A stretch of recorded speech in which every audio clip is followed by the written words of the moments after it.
Raise your fist to the air. Tunes Brothers everywhere. Rockin' loud, feel the sound. Tunes Brothers smashing ground. Whoa, rebels with guitars in hand. Raise your fist. Raise your fist. This doesn't happen to me every day, and that's not my style. And tomorrow, we're gonna fall in love. Tomorrow, we're gonna fall in love.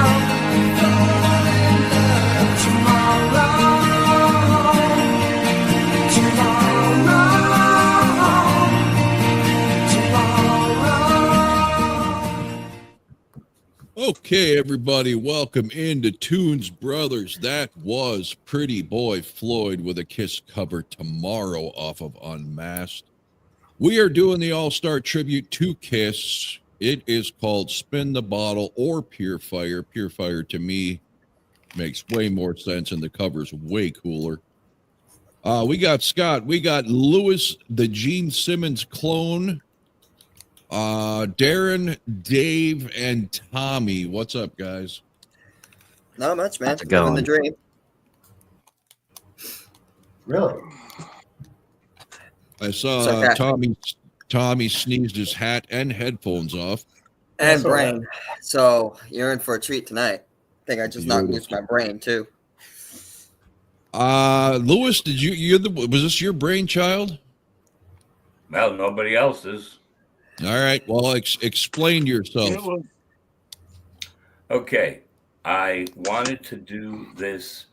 I'm actually going to do like 3 different characters, but I figure I can't do all 3 in one video. So I maybe just stick with being Gene. I didn't want to, I just figured I wanted to just have an impact on people. And I figured that I don't really have any categories not categories, but like I said, I had a hard time placing the list. So I said, let me just, instead of giving my just songs without any rhyme or reason as to why I picked them, that I will go down the list, down the tracks as it's my turn from top to bottom, explain a little bit about each song. And then, of course, like I say, I'll tell you the one I liked the least when we start, and I'll tell you the one I like best when we get to number 1. Beautiful. Okay, Scotty, what the hell's going on? Nothing much, bro. What's up with you? Nothing. I was watching Darren clean up blood from a parent's spousal abuse. Yeah. Fun times. Yep. Dave, what is it? Somebody- 130 degrees down there in Australia? No, she's only about 89, 90 today. So. Yeah, well, fuck you. It was -5 here today, and I snowblowed all last night. Oh, poor baby. All right, guys. So we've got a bunch of names and some not so big of names doing Kiss tribute songs. I'd never heard of either one of these album titles. I used to follow Kiss tributes a lot, but I just lost touch over the years. I did not even know this one existed.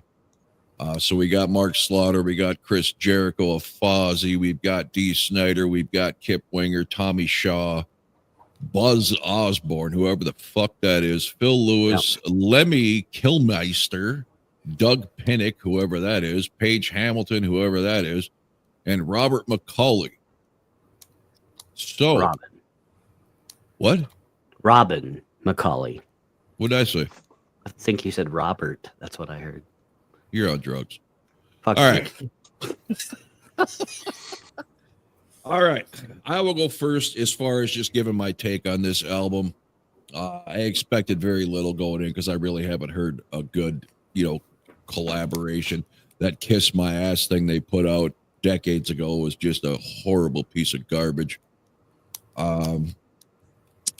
I found 3 songs on here that I could tolerate. One would go on a playlist if I was absolutely looking for it. I'm hugely protective of my band. So if you're going to do a Kiss cover, whether you're a bar band and I'm sitting having a few, or if you're a professional like these guys, I'm going to nitpick the fucking shit out of it because you're trying to fucking put your spin on what I consider pretty much perfection to begin with. I don't like this album. I think there are a few artists on here who I was severely shocked at how appalling they sound. A few artists were pretty good. Most kept the song in the vein that it's supposed to be while adding their, little nuance to it, which is good. You don't want a carbon copy, but you also, I hate it when they just, like that Kiss My Ass album, just completely reimagine a song for the worse. Yeah, this is a bad album. I'll just get that out of the way right now.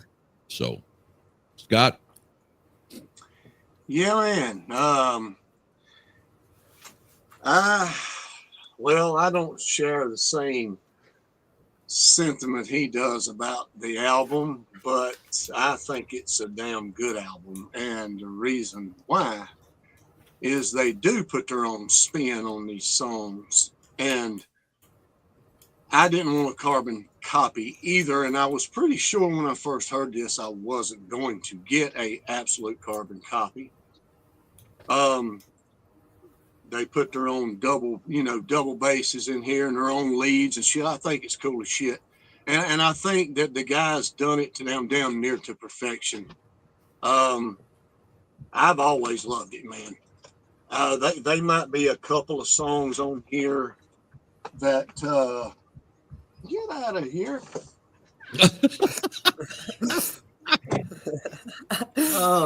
They might be Scotty G always songs. shooing away the pussy. God dang, man. Get your ass. That's as close to spousal abuse as it gets. Yep. Oh, Lord, here we Man, I go. didn't even see her come in. She's climbing up my damn chair over here. But anyway, there's a couple of songs on here that is, but I pretty much like 9 out of the 11.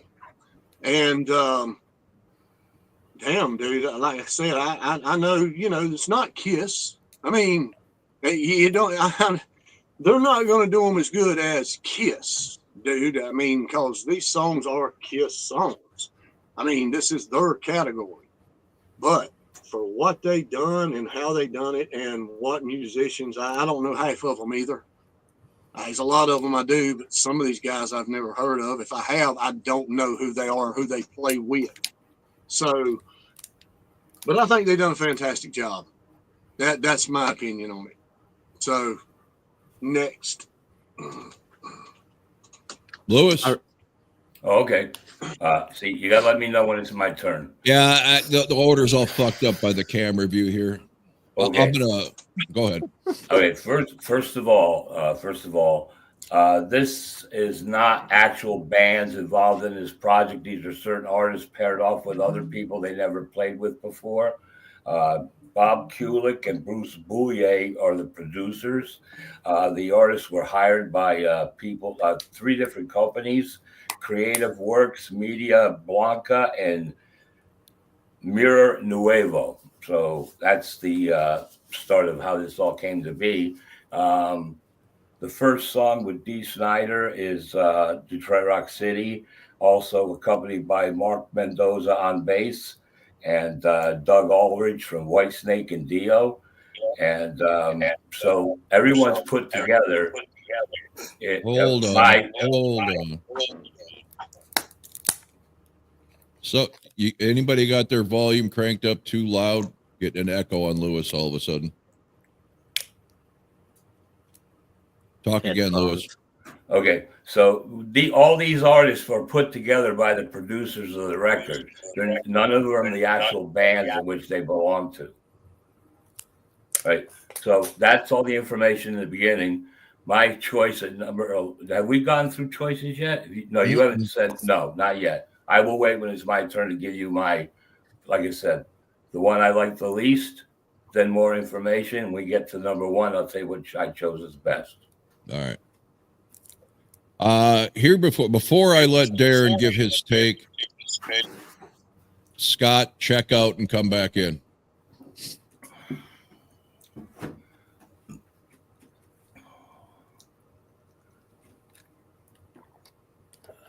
Sorry, folks.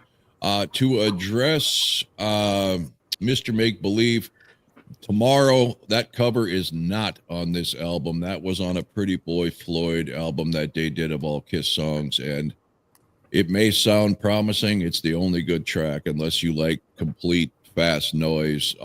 Unfortunately, that's the only one Pretty Boy Floyd did well, in my opinion. Scott's still hanging out there, or what the hell? I'll just kick him. There we go. Darren, go ahead.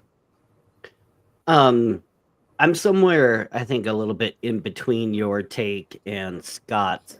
Although I really wouldn't put any of this on a playlist, I do think that some of the singers do a much better job than others, obviously. But to me, these are the same overplayed Kiss songs that a lot of bands have covered. And I was really looking for somebody to do. I mean, I don't think you could improve upon the original, but I don't know. Nothing really stood out to me as being great by any means. And yeah, the singers on here are excuse me, are all over the place. I mean, you have Helmet, King's X, the Melvins, Motorhead, Slaughter, Twisted Sister, Winger, LA Guns. So, I mean, a lot of big names, a lot of good musicians, but overall, a lackluster album, in my opinion. Okay, I'm going to chime in here real quick. I can't fucking believe for a minute we're getting to two people with sense here that I'm in the fucking lone by how offensive this album was, and most of these vocalists were. But go ahead, Dave. Yeah, sort of. I'm a bit with Darren. There were some songs on here that were done pretty well, but some of the vocals are what threw me off. Yeah. When you grow up with those songs with Paul Stanley, especially Paul Stanley songs, some of the guys, just, the vocals were so weak. Well, and to Scott's point, yes, they're not going to sound like Kiss, but Jesus Christ, it ain't about sounding like anybody. It's horrible. If I was a producer, and all I heard, and we'll get to who I'm talking about on here, a handful of these guys, and this was the voice they brought to the on their demo tape, I'd have never even thought about signing any of these fuckers. I mean, musically, it's good. Yeah, musically, it's well. Yeah. There's a few moments where it's a bit too busy, but some of these legendary shredders got way the fuck out of hand. There was a few songs where I thought the solos lacked, and then there was a few songs where I thought the solos were just way too much. Yeah. But yeah, so it's a bit of a fence sitter for me, but I wouldn't. There's probably one song in here that I probably prefer to the original, but other than that, I wouldn't listen to any of this again. Tommy. Oh boy, where do I start? If I owned this album, I probably would have ran it over with my car. I was disgusted of some of the voices that they put on this album. I don't want to ruin anything, but completely butcher my favorite songs that I love to listen to day in and day out. And I don't understand why they produced such an abomination of this album. Is beyond me. It's not Monster, but it damn well is in that category, folks. I will tell you that. Well done, Thomas. All right. Then I will start this off with my number 11 and the most atrocious, appalling, and I will say shock to me, because I'm a fan of this man's voice and music, but Robin McCulley, holy fuck, does he sound like a drunk amateur on a fucking stage in a low-level bar somewhere doing I Stole Your Love. I've never seen or heard, I should say, such shit vocals in my life. A horrible attempt at the harmony on the chorus. And what the fuck is with his repetitive yelling all the way through the last 45 seconds of the song? This is absolute garbage at its finest. And that's all I can say. Fucking terrible. Scott? Yeah. Okay. Number 11. One that I did not really care for. Whoever's doing this one. Is Calling Dr. Love. Oh, I knew that was I don't know. I knew that one was going to bother you. Mike I don't know Porcaro and who's Greg doing it, Bissonette. but that's one of the very few that I did not like.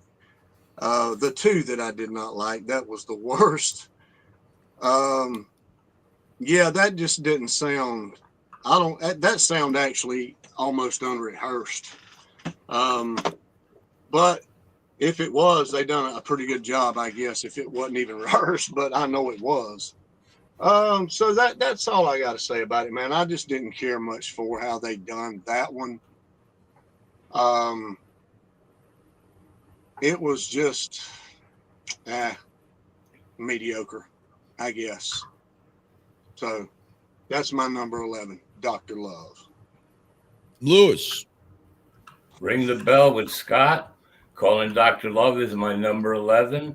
I was most disappointed with that. I don't mind songs being a little different, but you got to be different in a good way. It's even not as good as my version where I sang it on Rock and Roll Over or live or any place else, or live too. And I just want to say, singer's Paige Hamilton. He's the vocalist from Helmet. Guitarist and vocalist from Helmet. Mark Picaro, there's no info. And Greg Bissonette was the drummer. And I have no where Picaro's from Toto, and Bissonette played with David Lee Roth and Santana.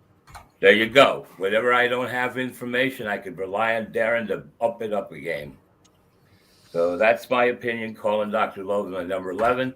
The rest of my talking will just be the songs, that are on the list. All right. Darren, did you do 11? Yeah. No, not yet. But Okay, ring go the ahead. bell because I'm right there with Lewis and Scotty. Calling Dr. Love. This is the most lackluster song on here. I can't say that I've ever listened to anything from Helmet. If there's a song out there that I have, I'd be shocked. But Paige Hamilton did not do this song justice. And I've never been the biggest fan of that song to begin with. But he did it absolutely no justice. So Calling Dr. Love is number 11. Just one thing real quick. Helmet also, if there's a compilation album called Saturday Morning Cartoons, and Helmet sings the Gigantor theme song. So it sucks? Yeah, they sing it too fast. Okay. You can't beat the old TV show version. All right. Dave, Mr. Nice Guy, one of these days you're going to feel comfortable just to rip something. So what do you got at number 11? So number 11, I agree with you, Rob. It's I Stole Your Love. Oh, right. Basically, the only note I've got here is shit show. Attaboy. That's exactly what it was, just a shit show. Thank you. And it was, like, to me, clearly the worst. Yeah. Yeah, it wasn't even close. Tommy. This like I said earlier, this whole album's an abomination. I don't like anything on this album at all. My number 1, me, Whoa, Dave, and you. Number 11. Number Don't skip 11? the rule. Okay. Sorry, my number 11, I match all three of you, Rob. Dave, I Stole Your Love. The bottom row wins. Man, they butchered the shit out of this song. Mhm. Completely. His voice range is too fucking high for this song. CC DeVille has got to be high on coke as how fast he's playing guitar. And I don't know who the fuck Tony Franklin is. But this Blue I Murder. believe that is the great grandson of Benjamin Franklin. I'd have to research that though. He played Well- with Blue Murder. Okay. Well, it's an abomination. Like I said, this whole fucking album's abomination and should be just set on fire and be never listened to again. But I Still Love is one of the worst songs on here by far. Next Okay, to my so number. So your overview and this little rant, I think it's safe to assume Tommy doesn't like this album. Yeah. Okay. You My realize number we got 10 two was trifectas? what's that? We have 2 trifectas. 3 went for Dr. Love, 3 went for I Stole Your Love. Yeah. Okay. Well, I'm not far behind the other trifecta because my number 10 is Calling Dr. Love. I had a feeling this was not going to sit well with Scott. He was a little nicer about it than I thought he'd be since he loves this song so much. Yeah. The first thing I noticed is how fucked up the intro is. They just do single notes. Dan. There's none of that. Dan. There's hits on the fucking strings in between those notes, so it immediately sounded flat. Horrible voice. I can't. This fucking album, like I said, with the exception of a couple, 3 to be precise, the vocal performances were so fucking horrible. This guy was clearly trying to sound like Rob Zombie. And when he starts doing the chorus, it sounds like he might actually have thrown up a little bit. I mean, this is fucking horrible. He turns what should have been a cool melodic solo into complete fucking noise. Swing and a miss again. Dr. Love. Yeah, I agree with you on that one. All right. Number 10. Now, this one here I hold in the same vein as the Dr. Love, and it's, I guess it's the vocals and the music on this one too. It's Parasite.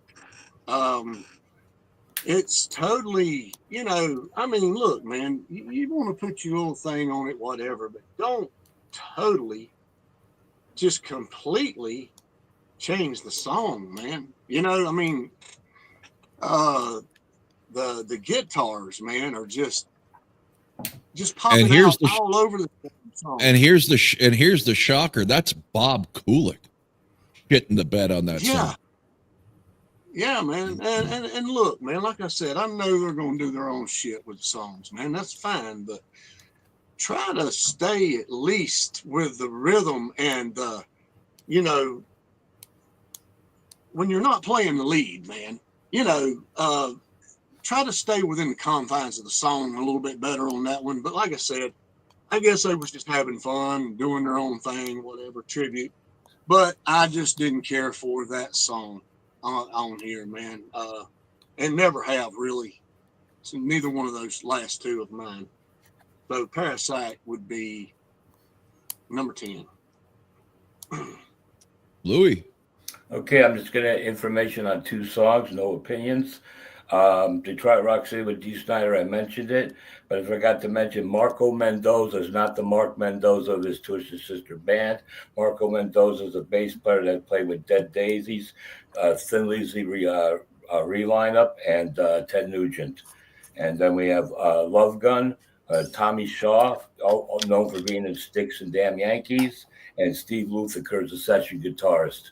Those are the 2 people. Like I said, this is put together that's why, to me, all the songs sound the same as far as nobody, like they did not, as a band, record songs and send them in. They must have went to the same studio, remixed by the same engineers to give it like that one, like, it sounds like these artists worked together with a house band or session players.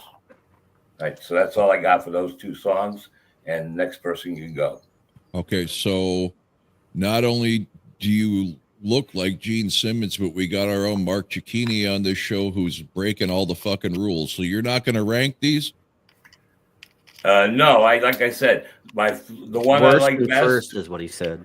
Yeah, last and first. That's all Okay. I want to do, because everything else in between is like exactly the same. It'd be like number 11, number 10 for the rest, and jumped to number 1. Well, Darren's got a ranking system he created just for those situations. It's like 11A, 11B, 11C. Yep. Okay, the go ahead. Black Well, Sabbath ranking system. And speaking of Black Sabbath, you mentioned Marco Mendoza. He played with them, and Steve Lukather also played with Toto. Not There just you a go. session guy, but Okay. Yeah, Anyway. before you start, Darren, we had 3 viewers. We're down to 0. Oh no, this is terrible. Yeah, fuck them. All right. all right. Well, how much warning did you give this was going to go live? About 4 hours. Wow. I don't know. All right. I wasn't Yeah. far off from the other trifecta. I put Stole Your Love at number 10. And this one shocked me when I read the names of the musicians and singers. I was looking forward to getting to Rob Yep. Collie. I love his work with MSG. I think he's a tremendous vocalist. But boy, this one missed the mark all the way across. And CeCe DeVille, I mean, I like Poison, right? And I've always thought CeCe did a good job when he was sober. But Tommy's, maybe he was coked up. I don't know. But whatever the reason was, he missed the mark too. So yeah, Stole Your Love is number 10. Dave. Well, I might break rank here because I've got Shouted Out Loud at number 10. I'm a fan of Motorhead, but I just don't think Lemmy's voice is right for this song. I think part of, when you listen to the original, obviously it's Gene and Paul going backwards and forwards. I don't know, his voice does not suit this song at all. I think there were so many other songs he could have done that would have matched his vocal range. So I think it was. yeah, musically it's okay. The verses are too fast for his voice. Yeah. And it seems like it sounded like he was rushing the whole way through. yeah, It's almost but there's sounded like times he I was think trying that to do a he, Motorhead song. yeah, But Yeah. that he there's actually things falls that Lemmy should behind on the sing. music. But There's songs that Lemmy should sing, and there are songs he should not sing, and this is one of them. yeah, I mean, I don't know if they that's had a about choice most of what they were singers, allowed right? to do, I mean, or What was that, Dave? I don't know if they had a choice of what they did, or it was just a song was given to them to do. That Like I said, I didn't even know this album existed, so I don't know how it was set up. just seemed like a strange selection for his voice, anyway. Yeah. Tommy. My number 10. Ring the bell. Shout it out loud. I love Lemmy. Motorhead, good band for that era of metal. It just, the vocals it ruins it for me. His vocals is just not fit for Kiss songs, period. He's fit for that gritty, grungy, Motorhead type sound, and that's what Lemmy should do, not Kiss songs. That's it. Okay. My number 9, Parasite. Not a favorite Kiss song to begin with, but this is fucking horrible. The vocals, again, embarrassing. And shockingly, Bruce or Bob Kulick was off on a Vinnie Vincent tangent through this whole fucking thing. Just goddamn noise coming from one of the most melodic, composed guitar players I've ever heard. And I want to touch on something because this keeps coming up. I understand when you all say, they put their own touch on it. They put their own touch on it. You can put your own touch on something without completely fucking destroying the song. There is a difference between carbon copying it and putting your own touch on it.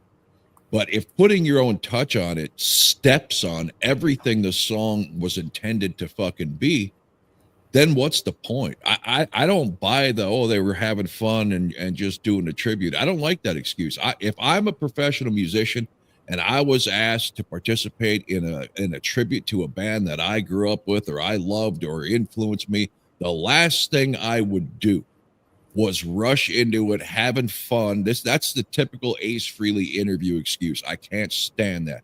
represent yourself like a fucking professional and not like an amateur. And that's what most of this album is just fucking a bunch of yahoos who sit in the garage drinking beers and really have no fucking business in a studio.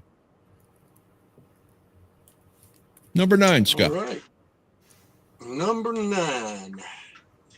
Now, I like 9 and up.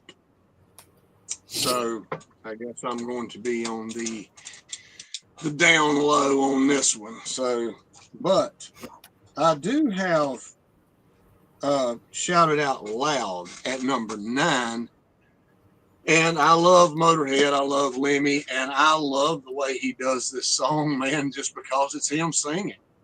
I mean, it's, I like the way he does it, man. And when I first heard this, I started laughing like hell because I couldn't find the damn groove to the song, bro. You know, I was like, what the fuck's he doing? You know, it took me a few times to get the groove to the song, but yeah, I do agree that it's a little too fast for Shout It Out Loud. I believe they speeded it up, you know, and they didn't need to do that. But I do like his touch on it. I know his voice ain't built for that. They needed something darker, you know, heavier with Peter Criss or, you know, one of them old songs like that, man, maybe a heavier song for him, but I still like it though. I know it don't even sound remotely, you know, like Kiss's version or anything, but I do like Lemmy's touch on it, man. That's it. It's, Do you think? you know, it ain't the greatest, of course, but Do it you ain't think the Lemmy worst can song sing ever, any man. slower though? I don't know, man. I really don't. And from Lemmy, I don't know. He probably Because had I've to never heard him mic up singing like any this, slow. too, you know. You know how he sings, you know, anyway, with a mic like that. He seems staring up at the damn ceiling anyway. But yeah, man, I've always liked that. At first, I didn't get it, and it took me a while to get it, but I do like it. It ain't my favorite though. So, Shout It Out Loud is number 9, and it's not my favorite Kiss song either. So, Anything to add, Lewis? Not to what he said. I'm just going down the song list. Cold Gin, Mark Slaughter, Ryan Roxy was a guitarist who played with Alice Cooper and Slash the Snake Pit. Robin Ford, accomplished guitarist in jazz, blues, rock, and funk. And that's all it was for those artists of the song Cold Gin.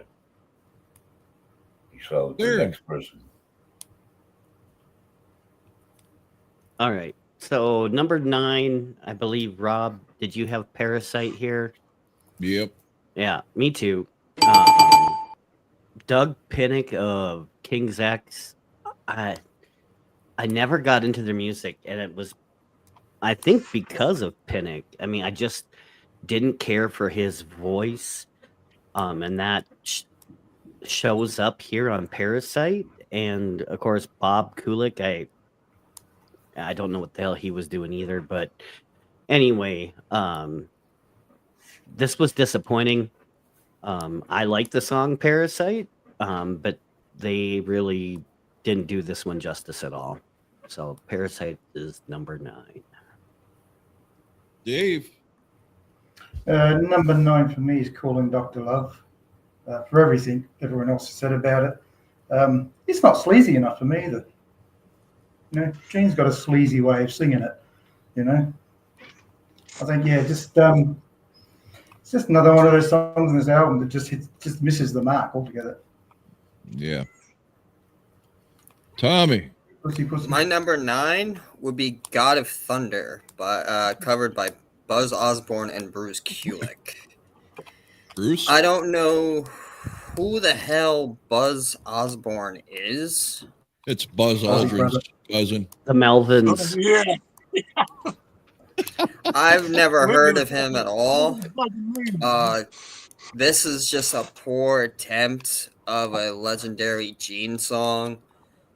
One of my favorite Gene songs. So I was when I listened to this album, I was kind of having like really high hopes, and was very disappointed. Yeah, my number 9, God of Thunder. Okay, number 8 has been talked out by a couple of you anyway, I think. Shout It Out Loud by Lemmy. I've never been a Motorhead fan. I do love the song he recorded for Triple H's intro. Thank you. Time to play the game. Yeah, that's one of the coolest fucking songs that his voice just rips your face off. Yep. This one, the thing that pissed me off from the beginning is the song doesn't start with drums, motherfucker. It's dueling fucking leads, and they completely cut that out with some horrific tinny sound drum intro. And Lemmy, to me, I get his voice, but despite him, it sounded like he was rushing. He didn't breathe in between, lines of each verse. It was just boom, boom, boom, boom, boom, boom, boom. And on top of that, the pitch he was using here wasn't the Lemmy I'm used to hearing. It sounded like he was in pain while passing a kidney stone. It was fucking bad. Yeah, bad. That and the seemingly never-ending long shitty guitar solo in here. Never once did this have vibe of Shout It Out Loud. And again, I don't care about spin. Don't do a tribute if you can't even identify the song that you're fucking doing. Just swing and a miss. I don't understand. No. Sorry. 7, 8. Yeah, number 8. And I think whoever done this one actually done a pretty damn good job on it, man. All the way through. And it's Strutter. Phil Lewis, LA Guns. Okay. I got it on the CD here, but I ain't got my magnifying glass, so I can't see them right now. Anyway. Yeah, man. Strutter. I liked it, man. I think they kept the vibe going in this song, man. It sounded really good. They sung it good. They didn't really change much on this one right here, man. I mean, not a whole lot. I couldn't really tell a lot changed on here. I mean, yeah, they got their own vocals and stuff on it, but it pretty much stayed with the vibe of Strutter. Maybe a little faster than the first album, but not bad at all, man. I like it. Strutter, number 8. Lewis? I'm just going to say something about Detroit Rock City, even though I mentioned it, and I'm just going to go on, Dee Snider does not sound like Dee Snider on this song. It sounds more like Sebastian Bach singing the song. He was using backtracks. Well, those things happen. He was using Sebastian Bach's backtracks. But he didn't sound like himself. But anyway, take it away, Darren, if you're next. All right, number 8, Shout It Out Loud. Yeah, I too was never a big fan of Motorhead. I mean, and to be honest, I didn't give it a whole lot of chance, just because it just never appealed to me what I had heard. I think at times, I mean, Lemmy was too fast, and then there were times during the song where I think he was trying to catch up to the rest of it. Like he was a half step behind.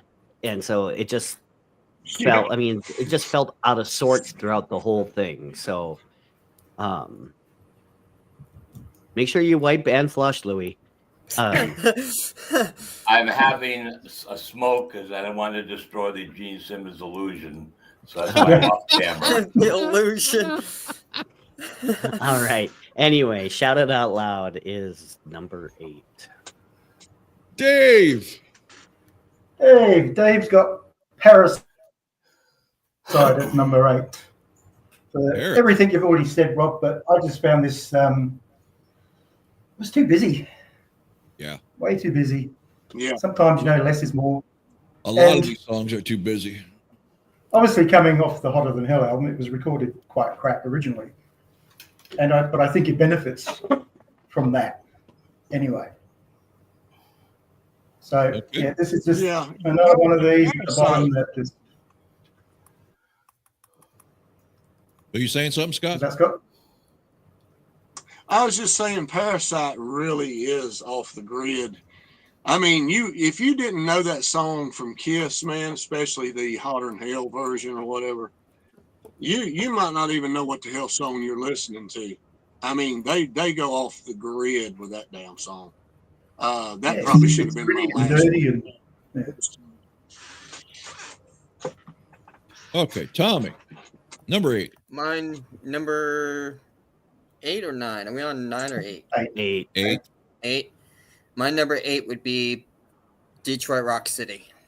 I kind of figured that Dee Snider was using backing vocals or backing tracks or whatever because his voice does not sound like that at all. I was kidding. Oh, well, I'm not. It sounds like he is. To me, it just, he doesn't sound like anything like he would on Twisted Sister, and it kind of threw me off a little bit. But, again, I don't like anything on Who this the album at all. fuck is clicking something? That would be my water Stop. bottle. Yeah, stop. It's louder than your voice. Sounds Right. better though. Fair enough. All right, so another hated track by Tommy, Mr. Positivity. All right. So I don't like anything on this album. I don't blame you. It's just nice since you've joined the show that I'm not the only complete prick. So number 7, Scott was right here. Phil Lewis, LA Guns, Strutter. While not a song I would choose to listen to on purpose, he did not destroy it. The only thing I would say is his voice was almost a little too smooth, if that makes sense. It didn't have that rugged sound, but it still sounded decent. The leads were good. I like that way they added leads in the chorus, kind of dressed it up a little bit. They did a couple tweaks in here. I don't know who the hell he had playing for him. Gilby Clark.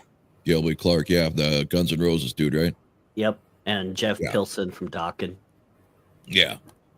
So, not bad. Finally. Well, if you have not bad at number 7, you must have some really, really good ones. No, I He got does. 3. I have Yeah, 4 of them. Relax. 4 of them are Yeah. good. Number 7, 6, and 5 are mid-range. So All right. I'm out of the complete horseshit stuff. Good enough. Number 7, right? Yeah. I really like this one, man. I mean, the rest of them I really like, man. I mean, damn. What the hell's wrong with y'all, man? But anyway, God of Thunder, man. They done this one damn good. I like it, man. Yeah, they picked it up a little bit. So what, dude? I mean, I like the way they done God of Thunder. Whoever's singing on that one. Buzz Aldridge. Osborne from the Melvins. Buzz. All Yeah. right. The They astronaut, done a and good the astronaut and Ozzy had an anal baby and named it Buzz Osborne. And he was birthed to sing a cover of God of Thunder, baby. Hey, Yeah, I'll sure. take it. I like it, man. And I heard I he's a like it. Commanders So, fan. Hey, man, I would drive to Colorado and strangle your ass, bro. Yeah. Hey, not no Commanders fan, right? But anyway. Not you. Buzz. Buzz is a Commanders fan, is what I said. Oh, okay. I got you. Okay. Buzz can be, that's fine. But I like it, man. I do. I think it sounds good when you turn it up, man. And you know what you're listening to. This is not Parasite. This is not totally off the radar to where you don't know what the hell song they're playing. So, yeah, God of Thunder, number 7. I think they've done a good job with it. My Louis? opinion.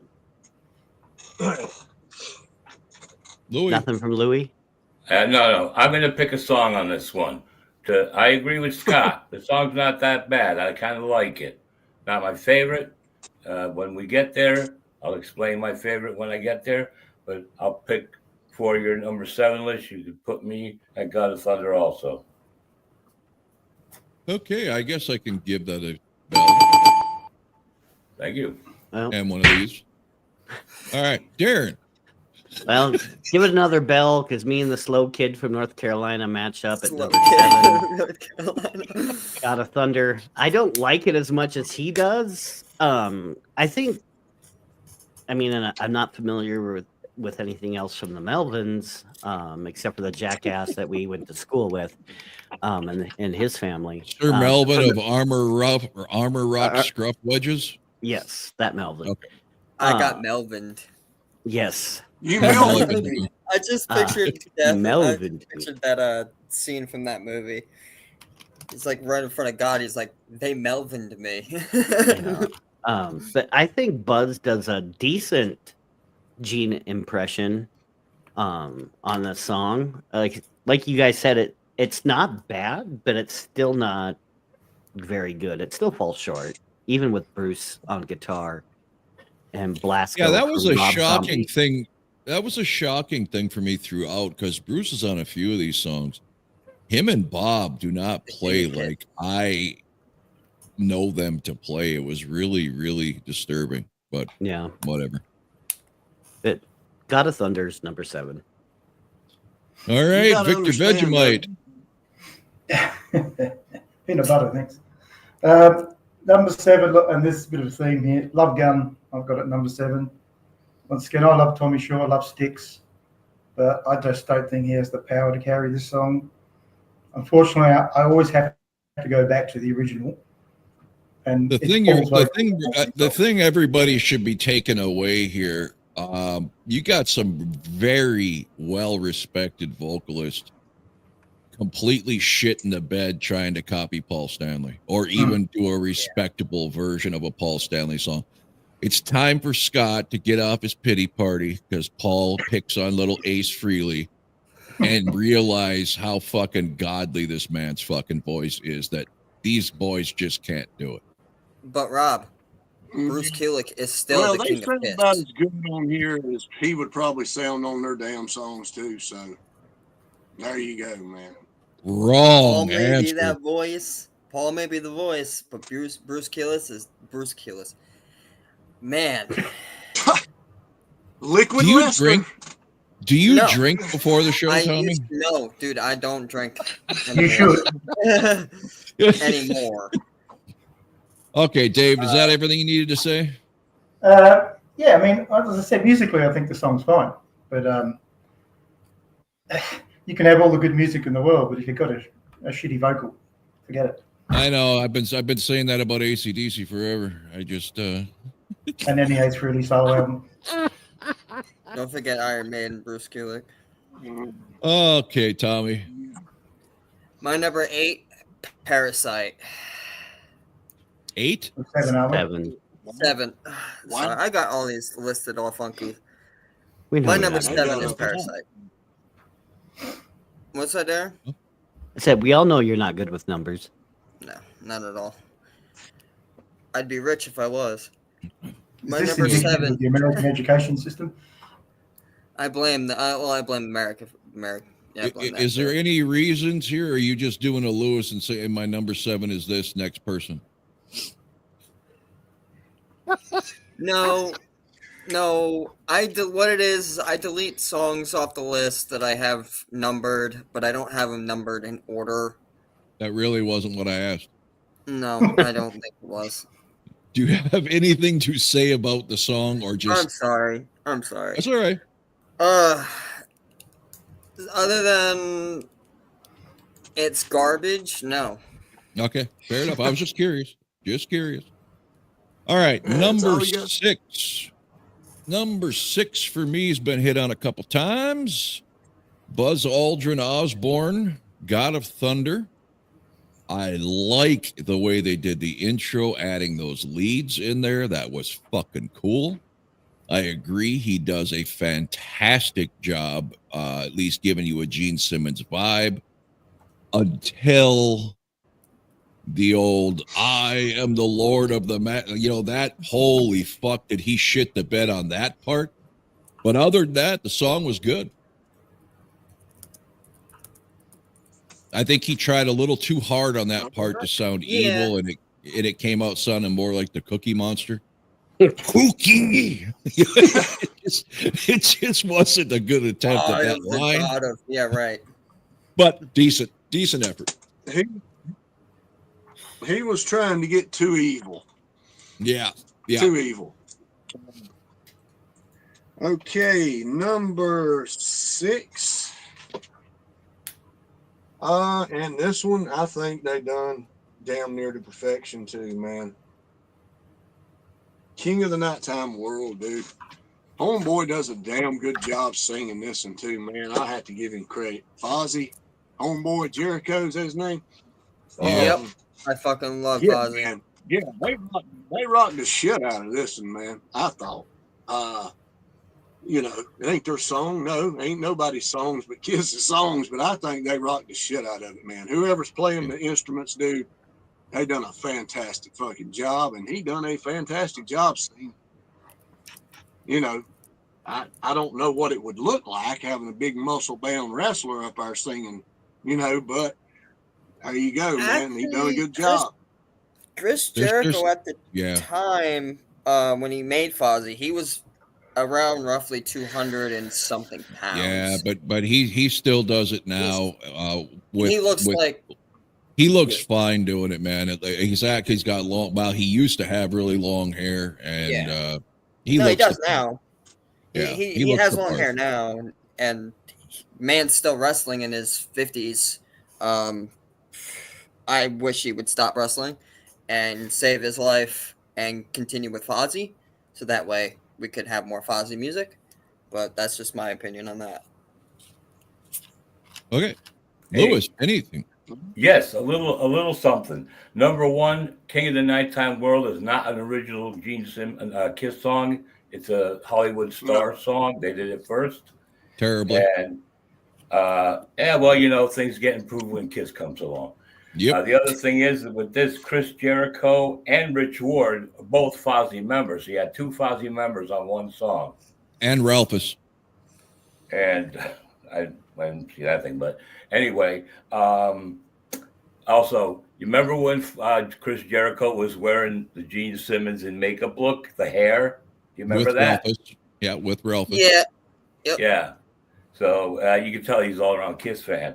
So I'm going to put King of the Nighttime World in with the mix as a pick, since I'm talking about it, came along, and it's just about put as place as any to put that song. So there you Lewis go. is all about just putting a cheap match in for a buzzer or for a ding ding. Oh, wait a minute. Your vocal got distorted. I said you're all about just throwing a little cheap match in so you can get the ding ding ding. I think. No, actually, you just got done. See, it's my list. Bell whore. Darren, It just happens to fall away with my notes. But anyway, All right. so Darren, take it from here. Yeah, right. Number 6 on my list is Cold Gin. I'm a huge fan of Mark Slaughter, and I think he does this song decently.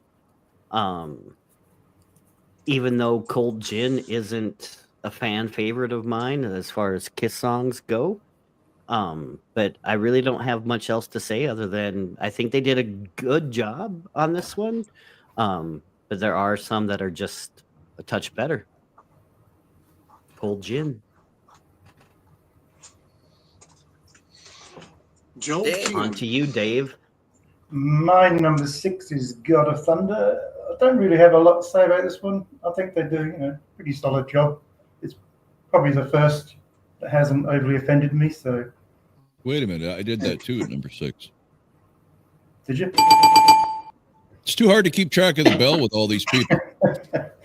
We need our own bell. Yeah. All right. Man of many words has spoken. Tommy. My number 6 would be Calling Dr. Love.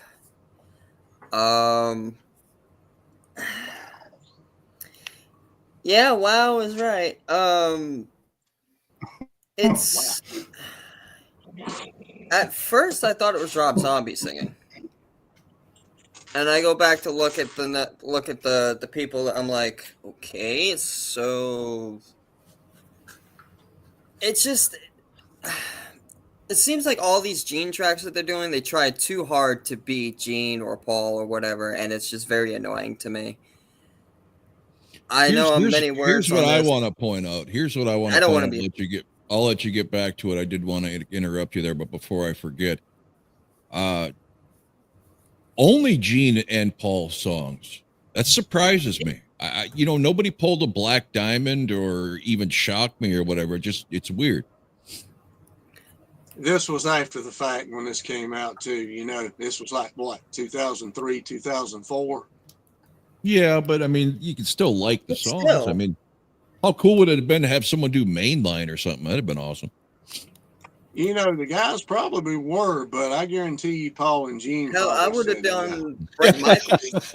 I would have hired Brett Michaels to do Rock and Roll All Night. Oh, dude, sacrilegious right there. Hang on one second.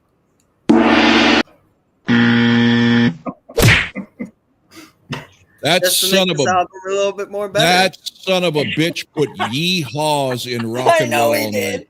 That motherfucker. I'm Oh, surprised it's not on this album at all. Really? wow. That That is was the most. horrible.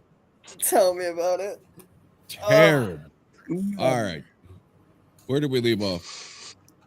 You left off with me saying how much. Basically, I feel like a broken record of saying how much I don't like this album or any of these songs. It's just, to me, it just feels like they're paying too much homage to Paul and Gene, not enough to the rest of the members. You know, you got really good artists on here that surprisingly just come out disappointing. Even, I just. I You get it. hand me shit, you're gonna get shit. It's just And one of those due things. to your state of mind and frustration with this album, I'm gonna let Homage go and move on to my number Next. 5. My number 5 is another one I was really looking forward to and just come away listening like and that's Tommy Shaw. I thought if anybody could do justice to Paul, it would be Tommy Shaw. He cannot, but he did a decent enough job. His voice, I think Dave said it's just weak for a Paul song, apparently. Wasn't bad until that ending where he tried to put some screams in there and it just was flat.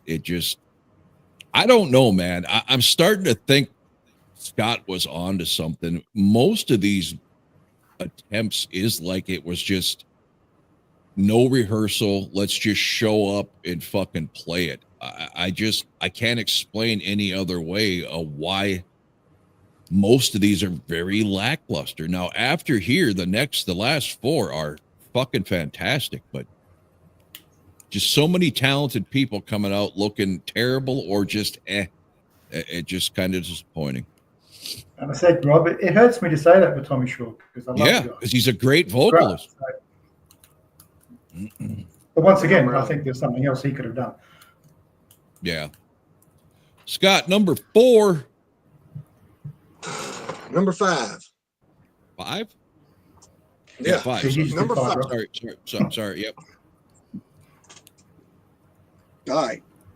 This one is fucking awesome, and all of you guys are high on PCP. That's the only thing that I can come up with. I Stole Your Love, brother. This is a rocking ass song, and whoever's doing it is rocking the fuck out. I love it. I think it's badass. It's the best I Stole Your Love cover I've ever heard. Ring the dong, And I the ain't Japanese dong. So Sorry, I'm just doing all my I Scott will- impersonations. they rock this the hell out, bro. Which one? I don't Which know. one was it? You know, Pull your loud. Never mind. Are you on Just, drugs? I stole. Are you absolutely on fucking drugs? No, Oh, you wait for it. Holy motherfucker! never don't like that damn This song is drugs. because This is your brain on drugs. Any questions? You know, I don't care how big a fan you are of Robin McCulley or not. That is some horrible singing. who the hell is he? Helen Keller called and said, "Turn it off. I can't stand listening to it." I don't know who he is. And I thought I was. You know who gonna Michael? say- Do you know who Michael Schenker is? The guitar player, legendary guitar player. Yes. Okay, they had a band called MSG, which originally stood for Macaulay Schenker Group. He's a great singer, and there's no excuse why this happened. That's why this sounds that damn good. I stole your love rocks, brother. And I stand on that too, bro. Number He is 5. joking, right? I've You're given actually up. sitting, Scott. No, I ain't joking. I like that damn song. Oh, we got somebody who actually is still watching. And MSG was his band. All right. You know, that Vicar in it not being here disappoints me. Yeah, I'll have to get on him. He probably didn't know it was going to happen in the middle of the week. Okay, is it my turn? Yeah, it's your turn to absolutely add nothing. Go ahead. Yes, I'm going to add nothing. I just want to say the word "stole" is not a word in content with. God, steal you're or still stole. on that. Dude, let it go, bro. Let No. it go. It's stole. Get over it. No, it's not S-T- stole. STOLD. That's how it's going to be for the remainder of Thank our you, lives. Louis. Thank Tommy you, Louis. likes the D. So He likes the D. Thank you, Louis. Tommy because likes the D. one thing I've noticed about this episode is you can tell none of us are invested in these fucking guys because the passion is not there. It's just, whatever, who gives a fuck? So Lewis just brought some passion in by bringing up an argument that's dating back a few videos in the chat session. So Yeah, I just went through the whole thing. Stole is not the past tense of stole. Stole is the past tense of steal. okay, But anyway, I got nothing to he say. stealed your love. All right. All right. So, Darren. Number You want a 5, podcast, sweetheart. You can't D. just be climbing Snyder up on my singing laptop. Detroit Rock City. I think D does a good job.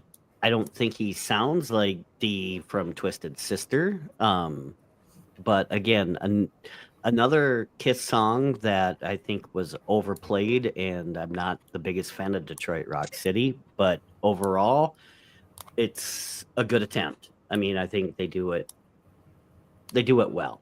I mean, it's definitely not up to par with Kiss standards.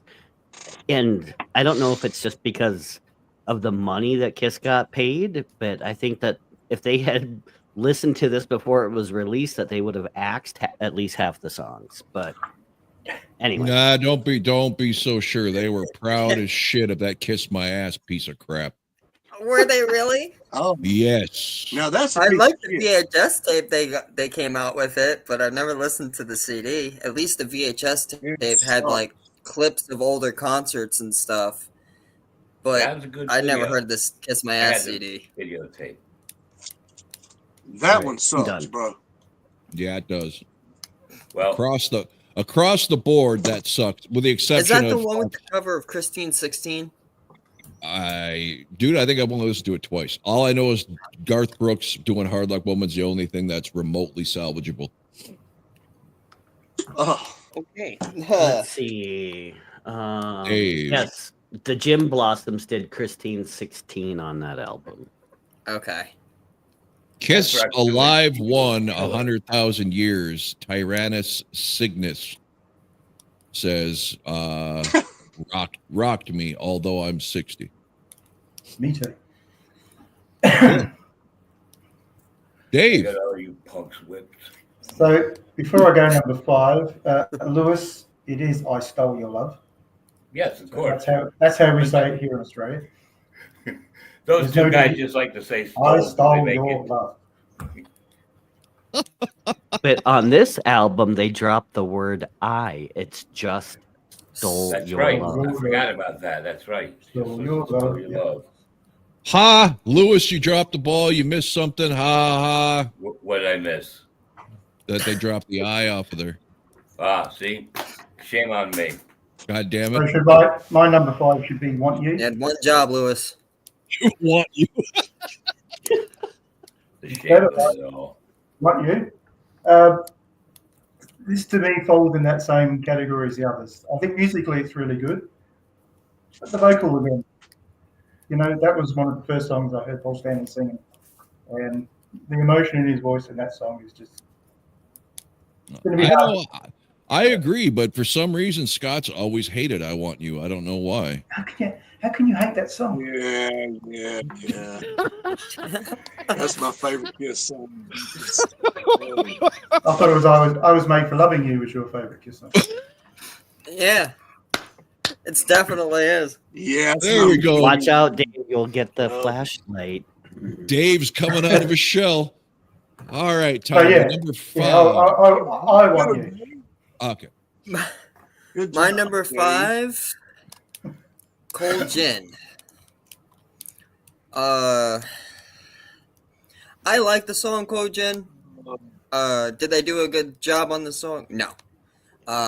Marky Slaughter is a damn good vocalist. Are you clicking something again, Tom? My spinner, my fidget spinner. Stop it. I Okay. have anxiety. I know, but twiddle your little wiener or something. That doesn't make noise. Yeah, I don't want to do that on the camera. That's not good. All right, You know, finish hey, your number. What were you saying about Cold Gin? Like I was saying, Cold Gin is one of my favorite Kiss songs. Covered by Marky Slaughter on here. Co-written? Co-written? No, sung because it's Cold Thank Gin. you. Okay. Um, What are you sniffing, you sick mother? It looks like It's you a got a cigar. turd. Well, smoke it, you wuss. You can't smoke in the house, bitch. It's your house. I don't own it. You already got punched once. What? You got punched earlier. It was probably for trying to smoke a cigar in the house. Oh, yeah. I never thought of Okay. that. To take the trash out. Okay, are we done with Cold Gin for Tommy? Yeah. This is a shit show going off the rails. I can just I'm sense sorry. nobody other than Scott really cares about this album. You can just tell. Right. He's just sitting there, Okay. just taking it all in. Number 4 saddened me a bit, although it's still a decent cover. I Want You, because I know my boy Kip Winger is capable of a way better vocal performance than this. It wasn't terrible, but it was very lackluster. He's got way more power. He could have done justice to the song way more. Paul Gilbert, however, supposedly this world-renowned shredder, and all I hear is fucking noise out of that shit sandwich guitar that he's playing. He steps all over every fucking chance he gets. They should have used Reb Beach, who apparently is 10 times the goddamn guitar player as Paul Gilbert. Who the fuck did that moron play for in the first place? Mr. Big. There you go. That explains it. Oh, that explains a lot. Yeah. So Kip did a decent job. Could have done better. He just needs to let that old junkyard dog Kip Winger voice roll in this, and it would have been fantastic. And Paul Gilbert should never be employed again. I'm done. Okay. Number 4. Were you being nice, And Rob? fantastic. I was job. being nice because it's Kip. Fair enough. Go ahead, Fantastic Scott. job. For what? Detroit Rock City, man. Dee Snider does a awesome job singing Detroit Rock City, and it sounds like Dee Snider. What in the hell are y'all talking about? Thank And you. he Who's doesn't he sound like supposed Dee to- Snider. You stole That my sounds- thunder. I was gonna jump on them with that too, Scott, when I got to it. It sounds like Twisted Sister, bro. Yeah. I mean, I could hear him singing this song and say exactly who that is immediately. I think he does one hell of a job with it, and I think and he even throwed his little "I Want to Rock" in there. So yeah, You betcha. man. Yeah. Yeah, Got they that. played it damn good, dude, and I thought he sung it damn, as closest to perfection as you could, man. I think they done a fucking killer job with it. So, number 4, Detroit Rock City. Lewis, you got a list of background singers for us, or? No, let's just say this: I pass. All right. At number 4, I also have "I Want You," sung by Kip Winger. Where's my bill? Around your neck. Yeah. God, I hate to see what y'all got at number 1. Again, I was a little disappointed with Kip on this one, although it's not a horrible job by any means, but not what I was expecting. The same thing when I had heard Robin McCauley, but Rob summed it up pretty good. So "I Want You" is number 4. Davey. Number 4, ring the bell because I agree with Scotty. Scotty, I'm agreeing with you. Detroit Rock City, I think this is probably the first of the songs that I think stays pretty true to the original. D sounds like D. Thank you. Yeah. Thank you. It's a song I could listen to. I wouldn't be offended if it came on. I wouldn't turn it off. So, yeah, I think they stay pretty true to the original in this one. Okay, Tom. My number 4, Love Gun.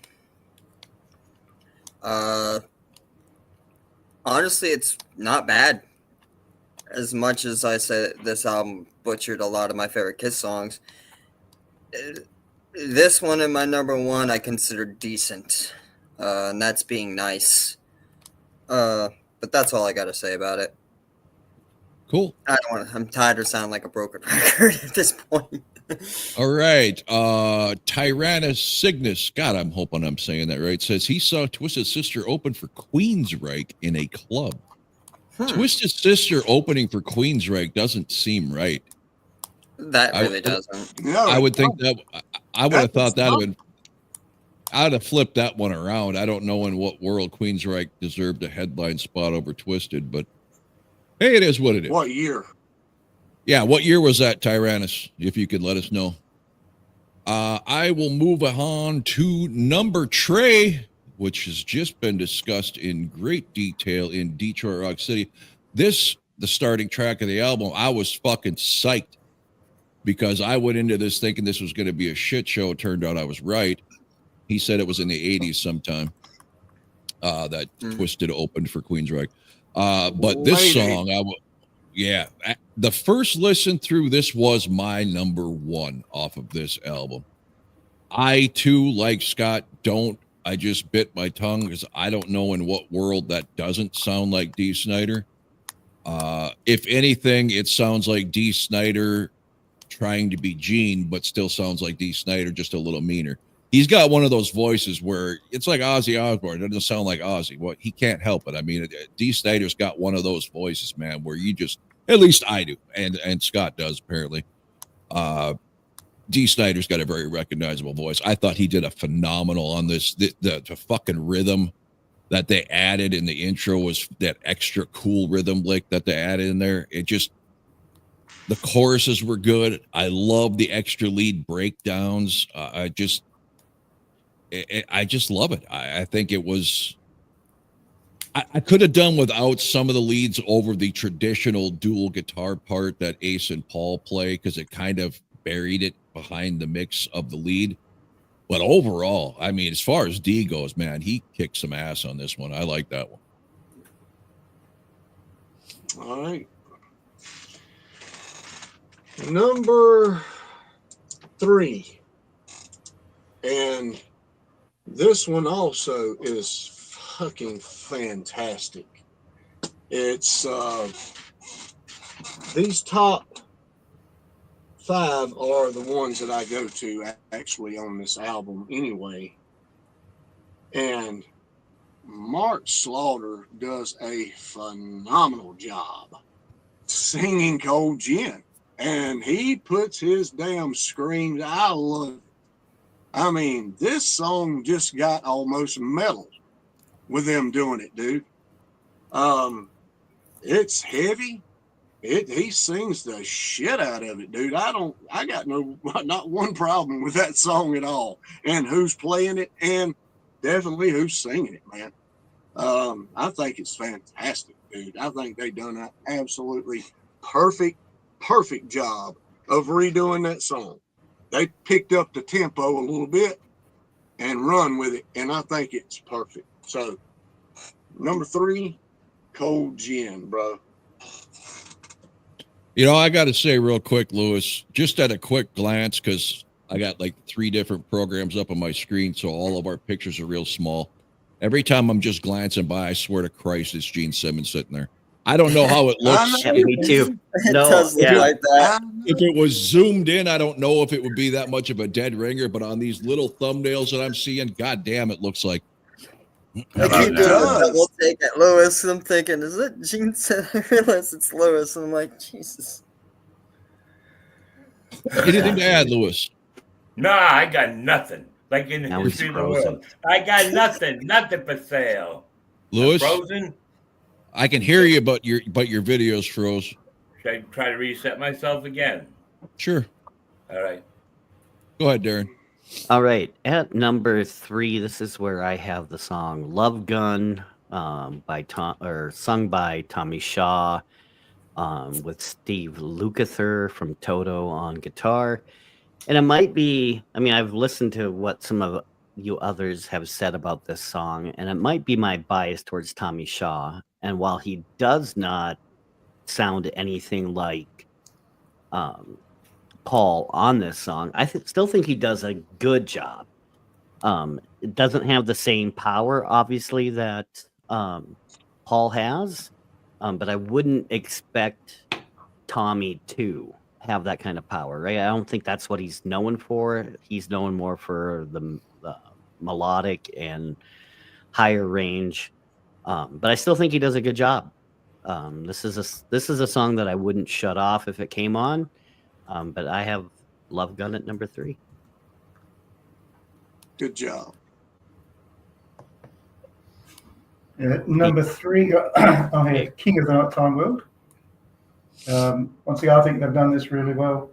The only downside I thought was just the lead guitar part. It was a bit, yeah. But yeah, I think this is one of those ones that, once again, not offended by. I could listen to. I'd rather listen to the original, obviously, but you know, I wouldn't be put off if I heard it. Tommy. My number 3 is I Want You. I really do like Kip Winger's vocals on this song. It's Kip Winger. You can't really get any better than that. Like Rob said, wish that he used his grittier voice for this song because it would have been better. But other than that, top notch. Number 3, I Want You. Can you hear me? I could hear you. It's just got it. Do you I got just the don't right? know why I'm getting the picture. Okay. Do you got your camera lens shut or something? You know what? The light went out. I'm going to shut this off and re-enter in the email again, and hopefully that'll work. Sounds good. All right. My number 3, right? No, number 2. 3, 2. Number 2. Right? Yep. Yeah. I'm fucking confused here. All right. Number 2 for me is Gene Mean Okerlund's biggest fan, or Mark Schiavone. Sorry. Tony Schiavone. I was a huge Jericho fan in WCW. I've never been a WWE fan or WWF fan. And of course, Jericho made his claim to fame in WCW. King of the Nighttime World, man. He kicks some serious fucking ass in here. And I've always been a huge Jericho fan when he does Kiss covers. He has, of course, the internet sensation band Quarantine that came to be during the whole COVID shit, where they just all play in unison from their own studios. Never been a big Fozzy fan because they're a little bit too heavy for me. But Jericho's voice I've always found to be fantastic. And this song, no exception. He just kills it. I absolutely love the way they do the harmony on the chorus on this one. The breakdown is cool, and I love the ending, the way they do it. It's just a great song. I agree. Number 2, and I am also a fan of Tommy Shaw and Styx, and I think he does an absolutely stellar job on Love Gun. And actually, I wish Love Gun was that pace.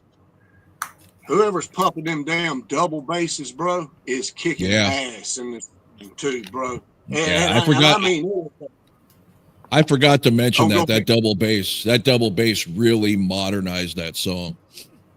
damn right, man. And Tommy Shaw sings his ass off, bro. Probably as good as maybe I've ever heard him sing on his own damn stuff, bro. I love it. I think he does it absolutely stellar job on this song, man.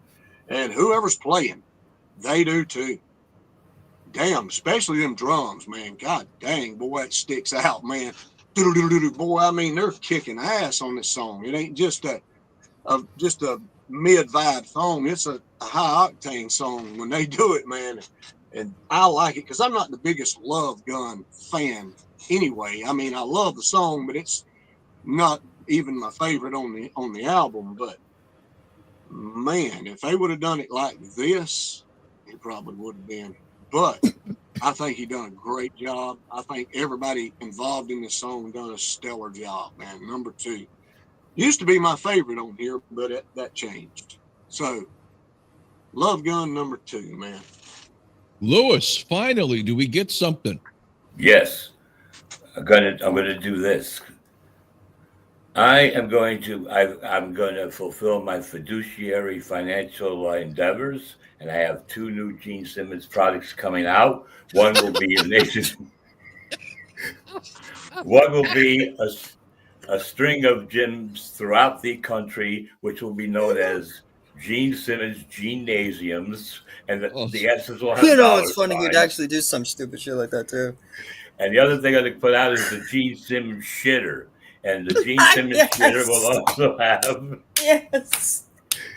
S's and dollar signs, but the I will be an exclamation point, so we can market it to the general public. And every time you flush the toilet, it'll play. How does it feel to really have a clean asshole? Jesus Christ! Oh, you know, it's funny. Someone would actually buy it. Have a clean asshole. And that's it. What's funny about it is it's complete fucking genius, and some idiot would buy it. Oh, that's fucking. All right, number 2. This one shocked me.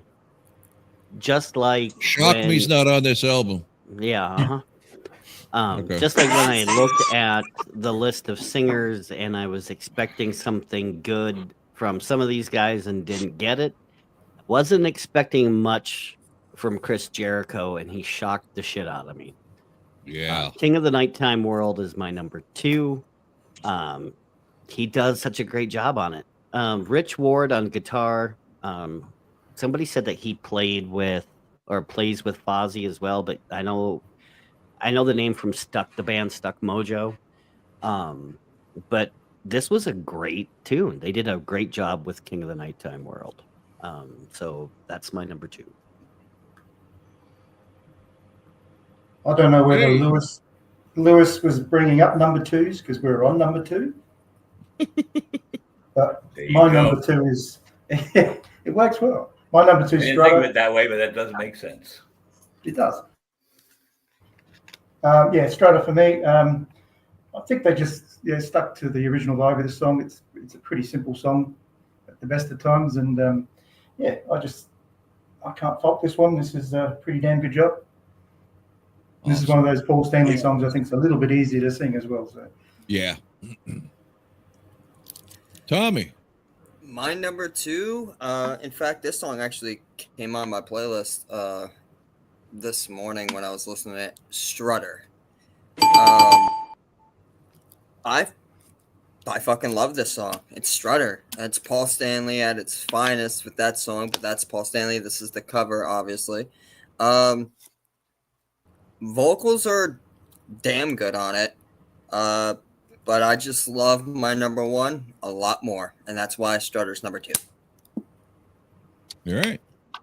Number 1 has been touched on and does not, could not get enough praise in somebody who unfortunately is almost cringeworthy to hear try to do his voice now. Mark Slaughter just fucking nails Cold Gin to perfection.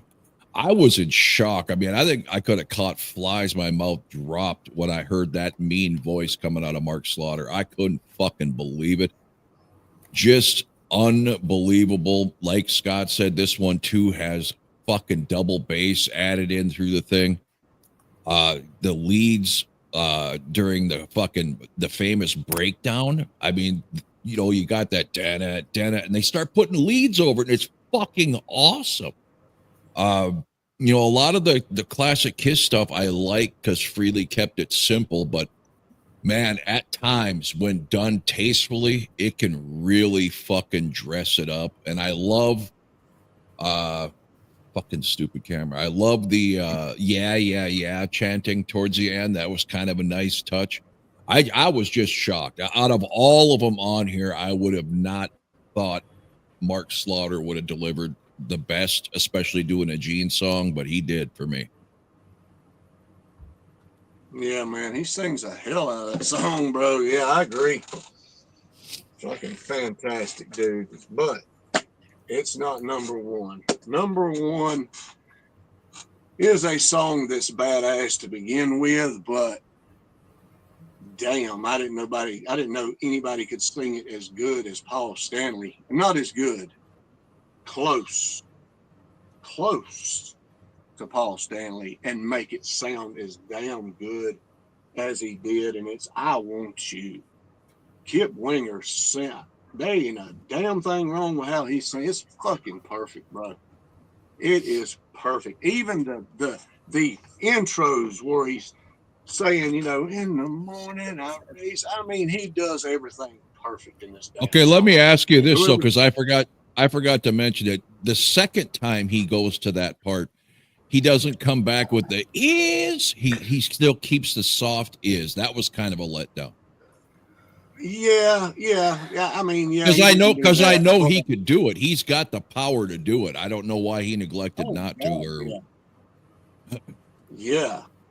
I mean, I don't know why, but it's just so damn good, man, that I didn't really care, I guess, man.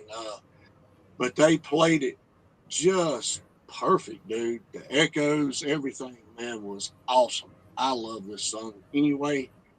And if anybody would have butchered this song, it would have been damn 11 for me.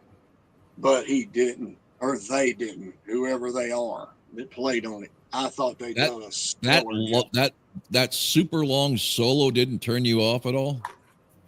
No, I love that.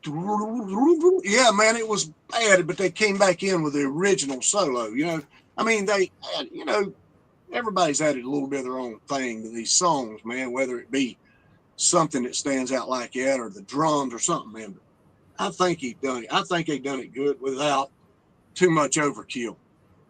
I love it. It's my favorite on here. Now, like I said, Love Gun and Cold Gin were my favorite for a long time, but that one got it this time. Those have always been my 3 favorite on here anyway. But yeah, I Want You, Kip Winger knocks it out of the park.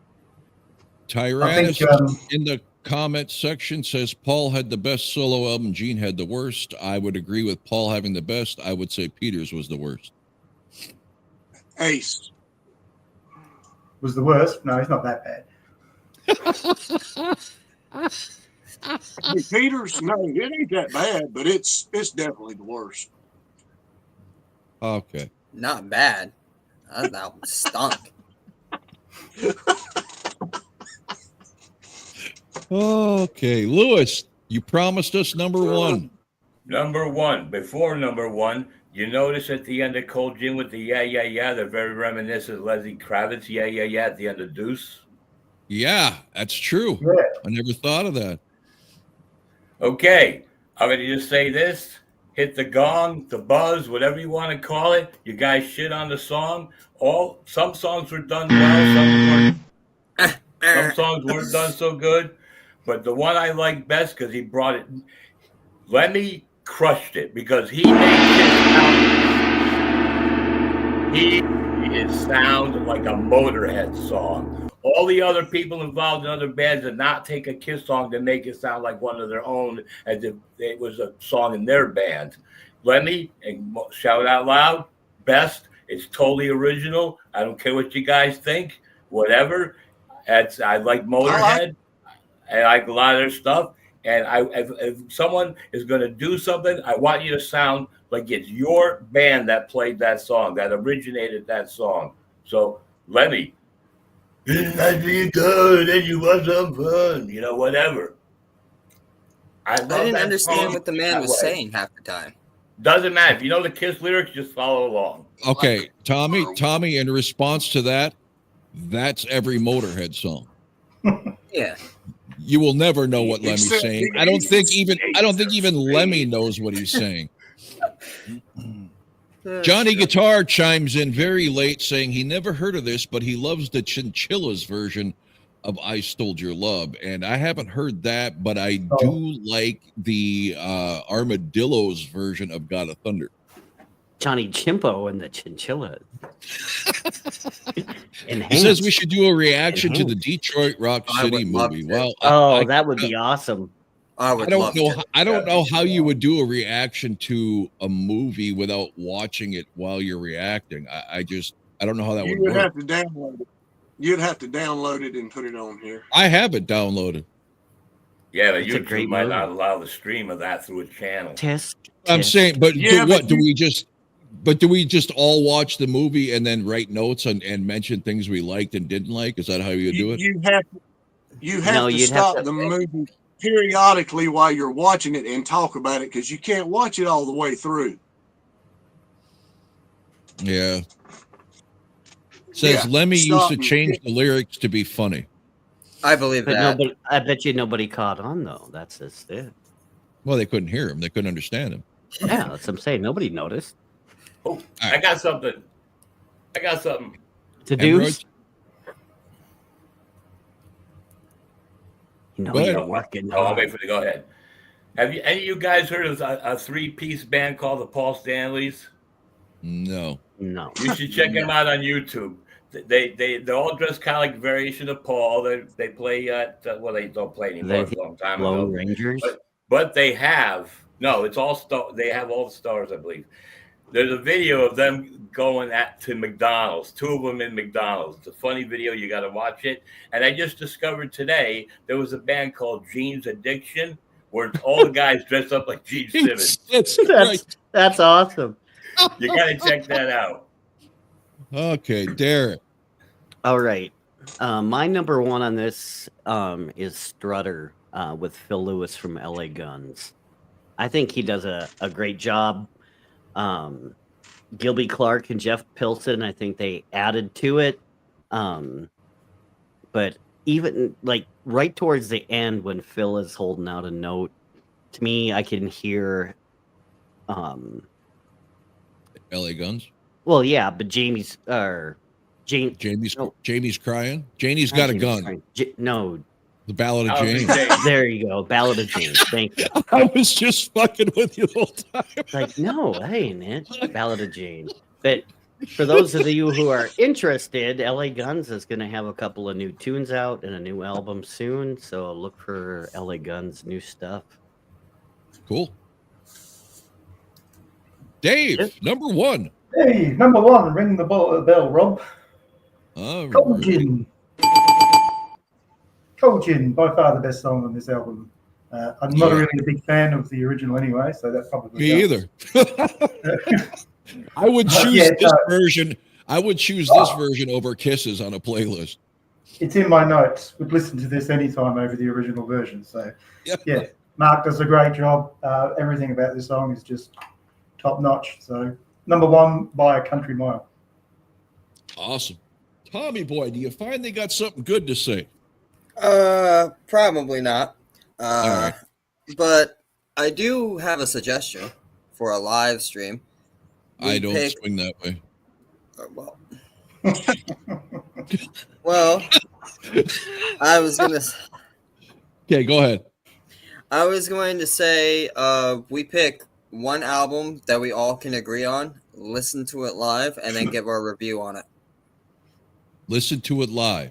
Mm-hmm. So I you don't want think we could all YouTube agree crawling on up one my album. fucking ass with a microscope? I don't know if YouTube is going to let me do that. I'd have to pause it several times, so yeah, I could pull it off. How we're all going to agree on an album, I have no fucking idea. If we That's- all agree, it wouldn't be interesting. That's the fun about it.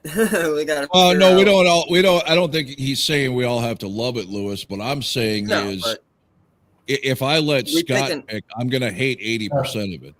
well, we all pick an album that we all can agree to. You know? Scott, Okay. no Van Halen. I need your number one, Tommy, because I have My a number fan. one? I have a fan suggestion for a video that I think you guys will all dig. My Fan. number I'm one- sorry. I'm sorry. I did not say fan. Viewer. We do not have Viewer. fans. Nobody has fans because I don't believe anybody's a complete fanatic about anything. I hate that word. All right.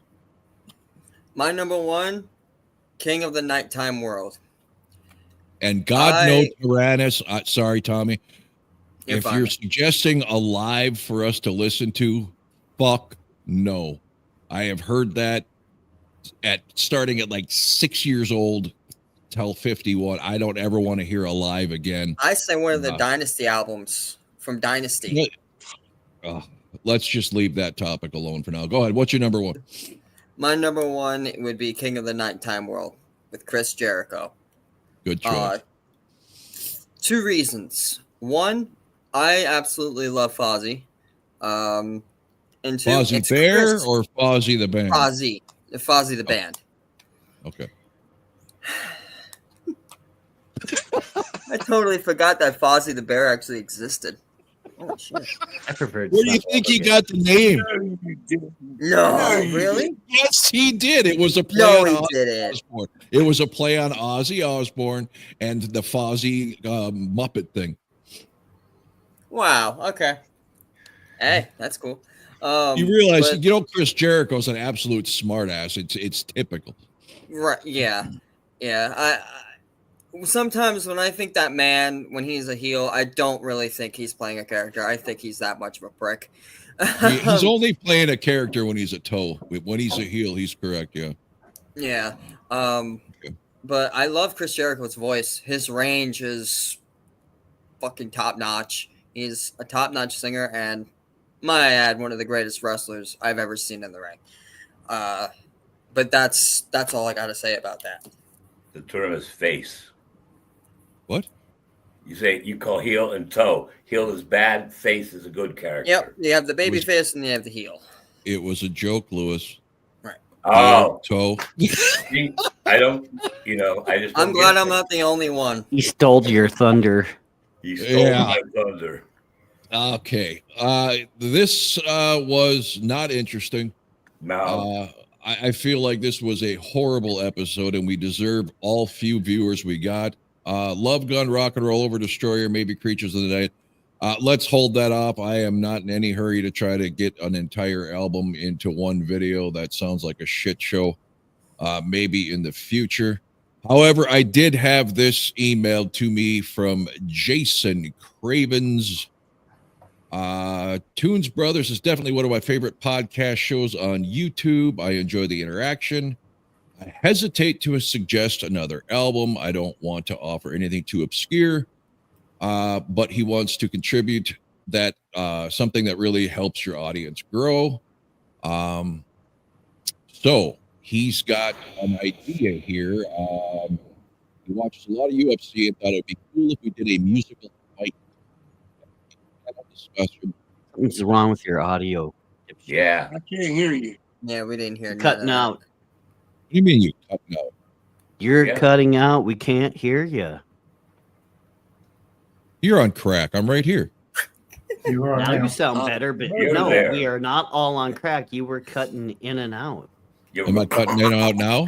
No, No, you're it's good fine. now. All right. Anyway, musical fight card, and he suggests a preliminary bout: Winger's Easy Come Easy Go versus Tesla's Easy Come Easy Go. Ooh. LA Guns It's Over Now versus Alice in Chains Over Now.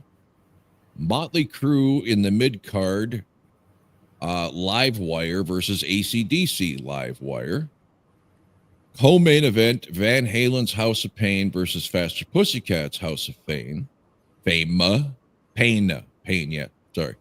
And the main event, Kiss's Exciter versus Judas Priest's Exciter. Ooh. That sounds pretty interesting. So, Yeah. all Yeah. of those who will actually enjoy doing that, show of hands. No, I don't know. I'm kind of mixed. Whoa, okay. You know, when you mentioned the, if you listen to Unleashed in the East, the first few seconds of Exciter is exactly like the first few seconds of Killer from Creatures of the Night. Thank you. You're welcome. Unleashed. Okay. Unleashed. So, I will I gotta write send. all these. I gotta write all these songs. Oh, down. you don't got to write shit down. I'll send everybody the information. Was that suggestion the one you were mentioning before that was in the comments? Yes. No, this guy emailed it to me. Oh, he emailed He's it the to me. same one that recommended the album Apple that we Yes. did the reaction to, or the Yes. episode on. So, keep Hey, that in Rob. mind. Keep that in mind until I send everybody the info. Who's in on Slaughter? Stick it to you. I just gotta finish my list real quick, and I should be done with it. Lewis, you in for Slaughter? Stick it to you or not? When will that be? I have no I- fucking idea. All right. You know what? I'm going to listen to it and see what I think, and then I'll let you know if I'll join or not. Okay, so You know, everybody I- else. I knew I would have nothing to say about this album we did, which, so that's why I did the Gene Simmons look, to have something interesting for me to have. and Tyrannus people wants to in. see. Who? Tyrannus wants in on. Yep, I saw that. Okay, so everybody, what do you got there? This is Oh, wow. mail Wow. call. I just I wanna- just got this in the mail today. I just want to shout out to Rick, man. I hope he's getting to feel better, man. He's How not is he only had doing? this- he's doing all right, I think, but he's not only has he had this scare with that shit, man. He's got the flu too, so Oh, he's just Jesus. he's just been in a world of shit here lately, man. So I'm keeping up with him. I told him to let me know as soon as he finds out anything. So, yeah, man, we're on your side, brother. Praying for you. Hope you get straightened out, man. Yeah, man, take it easy and get better. To rest. Hey, Rob, Yeah. since we're all showing so much love for Tommy Shaw, can we do a Styx album at some stage in the future? Pick one. Yeah. Grand Illusion? Grand Illusion it is. Let me write it down so I don't forget. Styx.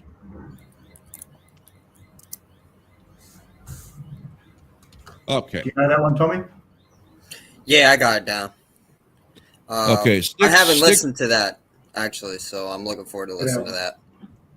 And I honestly, I don't think I've heard an entire Styx album ever. I pretty much just whatever they released is pretty much what I know. I own one Styx album. I don't even remember the name of it. I know some of Styx's hit songs. Yeah, that's where I am. That's pretty much it.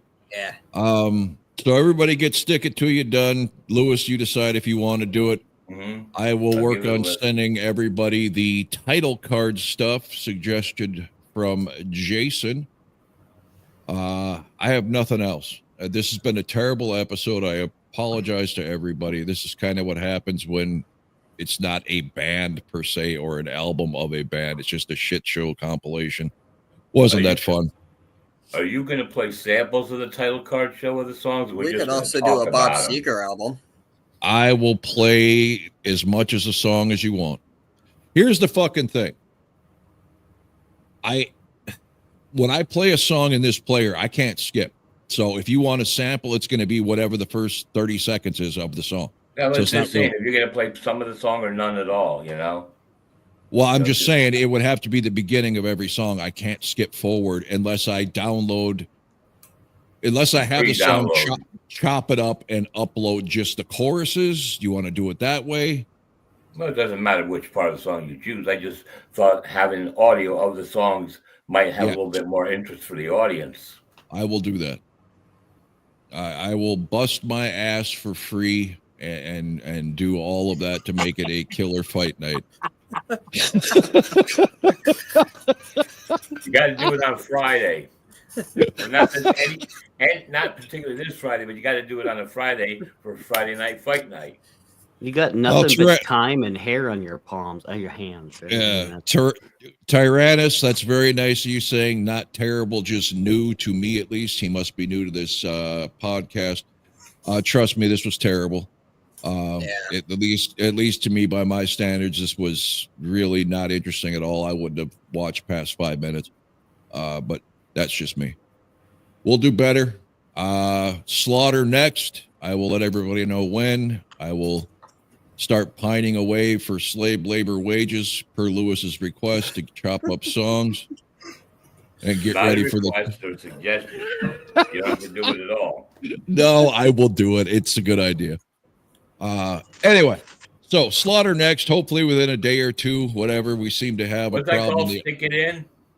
Stick it in. Stick it to That's you. what What's she that said. Slaughter? Yeah. It's called Stick it to you. I think my title's better.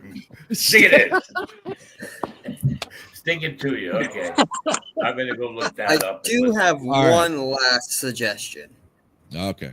Maybe down the line, a Bob Seger album. Sure, but I don't want to do what we did before and have 10 albums on my wait list, so just save it. No, I fucking forgot what I was gonna say. My bad. Have a good night, everyone. Thanks for Yeah, watching. this fucking what a goddamn shit show this was. It was something rather important, I think, but fuck I it, doubt whatever. Yeah, probably. All right, god damn it. That was the show. Thanks for watching. Until next time, when it hopefully gets better. We'll see you.